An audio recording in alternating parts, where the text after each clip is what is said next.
It is deep midwinter here at the highest point of the Gargano Peninsula, the spur of Italy, at an altitude of over 1,000 meters. Whipped up by winds from the nearby Balkans that can reach 100 kilometers per hour, the snow has little chance to settle.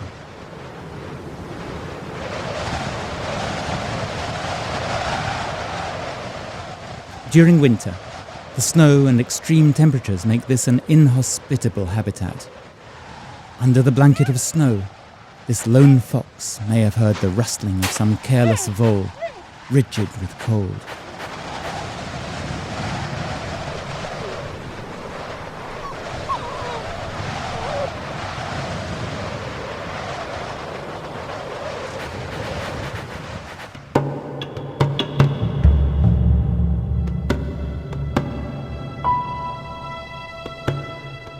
Monte Calvo is a whole new environment, an extreme habitat, even though it's a typically Mediterranean mountain at a relatively low altitude.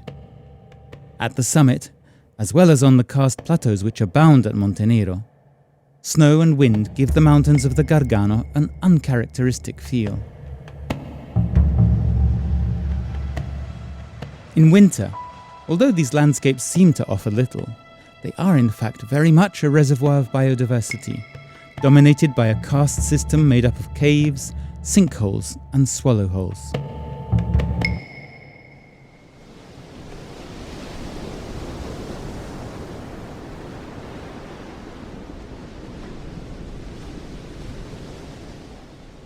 In early March, as soon as the cold begins to lose its grip and temperatures return to above freezing in the flooded sinkholes which dot the area, the ardour of the common toad is awakened.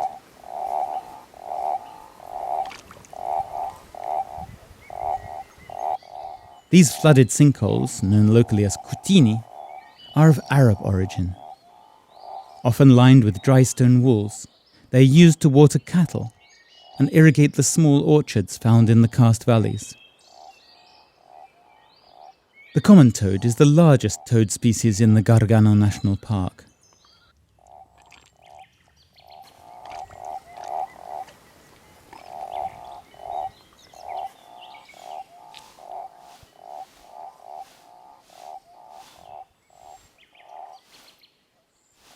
After the winter spent hibernating, with the first warm rays of the sun, these amphibians are irresistibly attracted to water, giving rise to the mating frenzies that are so typical of their reproductive cycle.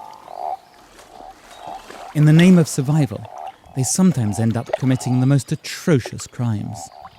The females being much larger, they can be set upon by several males at a time, and during mating, in an attempt to transmit their genes, males often end up drowning the females.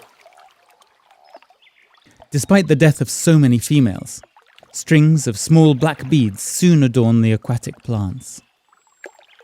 The toad's eggs are laid in jelly-like strings attached to the submerged vegetation, which provides protection until they are ready to hatch.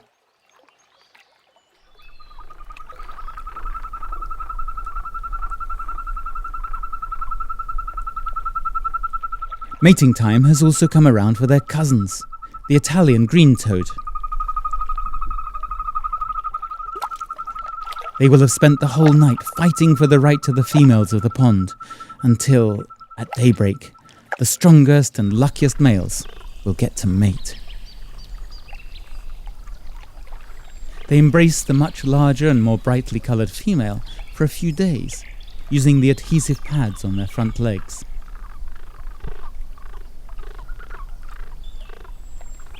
While they're attached, the males fertilise the eggs, which the females lay in long, jelly-like strands. The males who missed out continue singing, in the hope of attracting the other females in the area.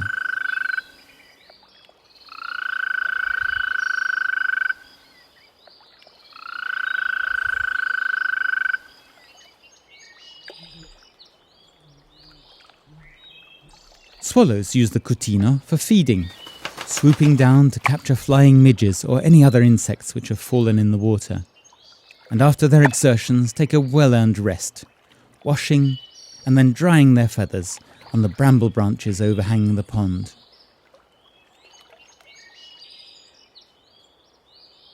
predatory western green lizards, smaller Italian wall lizards, and of course frogs and toads share this little microcosm of water and stone.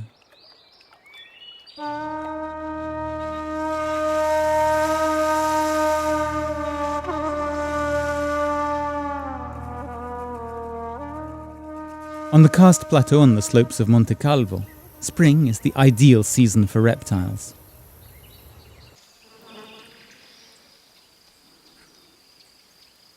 On the scree slopes and the garrigue, a black western whipsnake slips furtively through the grass, on the lookout for lizards and small voles. It can reach 1.5 meters in length and is one of the commonest snakes on the Gargano promontory, where the subspecies is totally black.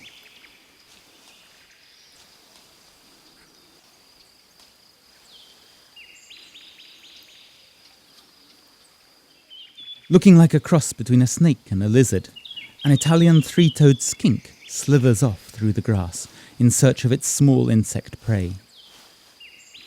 This lizard has adapted to living in the vast Mediterranean grasslands and steppe, gradually abandoning the use of its legs, so it now moves very much like a snake.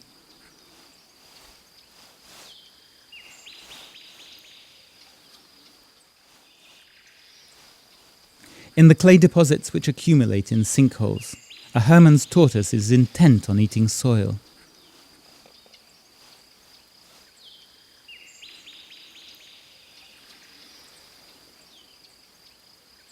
She's getting ready for the breeding season, enriching her diet with mineral salts and calcium carbonate, which will strengthen the shells of her eggs to help them withstand the extreme weather conditions on the plateau.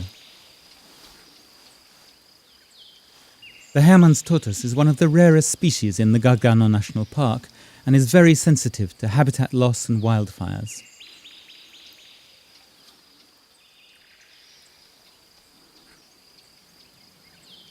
High up on a wild pear tree, a four-lined snake moves sinuously through the branches, tasting the air with his delicate tongue in search of nestlings and eggs. It is Italy's largest snake and also one of its most vulnerable due to the disappearance of its habitat.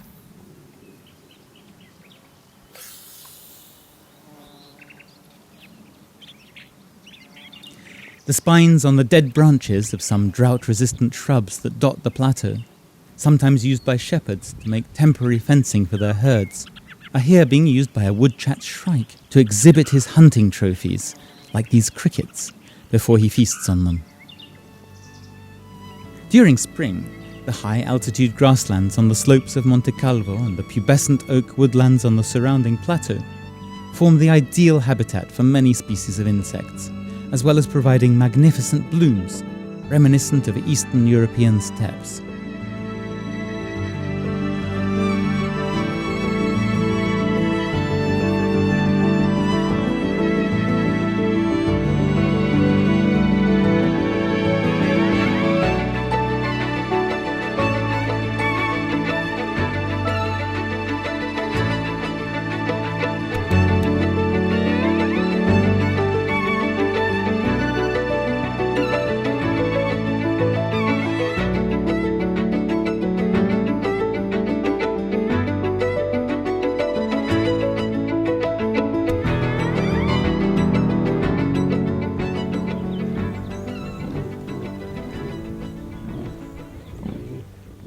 In the dense vegetation that forms in the sinkholes, wild boars are safe to raise their litters, after a series of furious struggles to take control of the cooler and more protected areas of forest.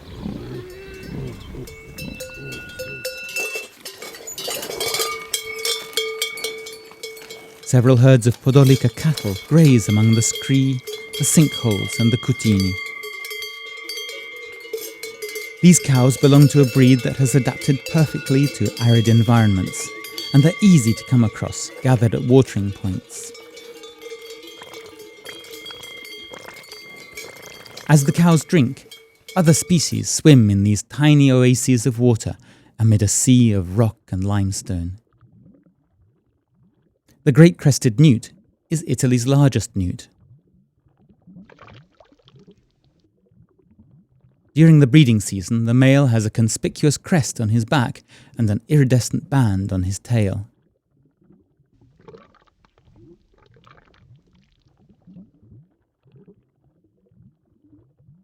After the winter hibernation, they hungrily hunt for worms, larvae, and any small insects that happen to fall into the water.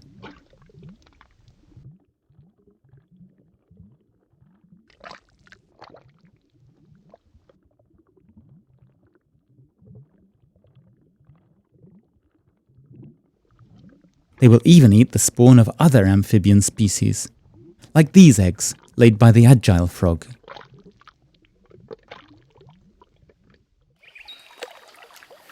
The females are larger, their bellies spotted with orange, with no crest. As they prepare to spawn, they rub up against the submerged aquatic plants and the duckweed floating on the surface, in search of suitable supports to attach their eggs to.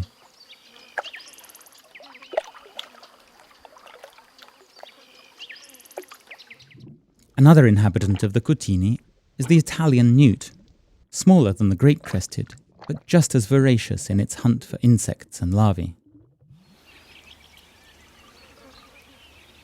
At sunset, the Cutini of the Gargano look like miniature African wetlands. Millions of recently hatched midges form clouds as they skim the surface of the water, carpeted by an expanse of thread-leaved water crowfoot. Little concentric circles on the water surface may look like raindrops, but they are in fact agile frog tadpoles, gulping in some air as they prepare for their new terrestrial life.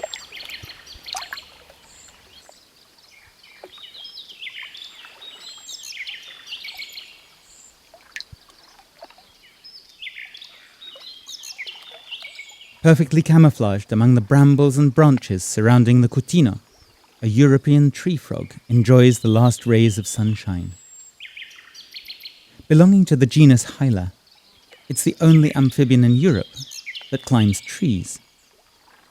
With his bright green livery, he is just as colourful as his better-known tropical cousins. As the early evening shadows lengthen across the Cutino, the little tree frogs abandon their solarium on the branches and dive into the water, looking for a potential mate.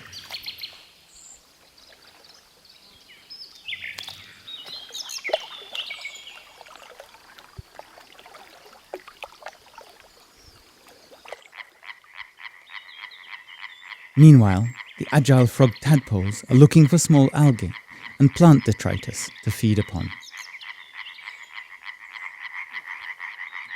It is night, and from the surface of the Cutino, together with the mists caused by evaporation, comes the croaking of thousands of tree frogs, ready for a new breeding season. Even the dew-sprinkled grass is a good place to meet new prospects. As these two tree frogs, slowly trying to reach the water to breed, can testify.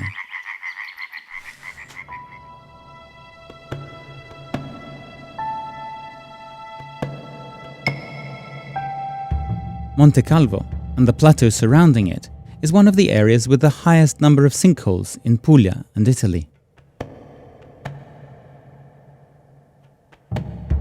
Sinkholes are karst formations, created by rainwater slowly dissolving the rock.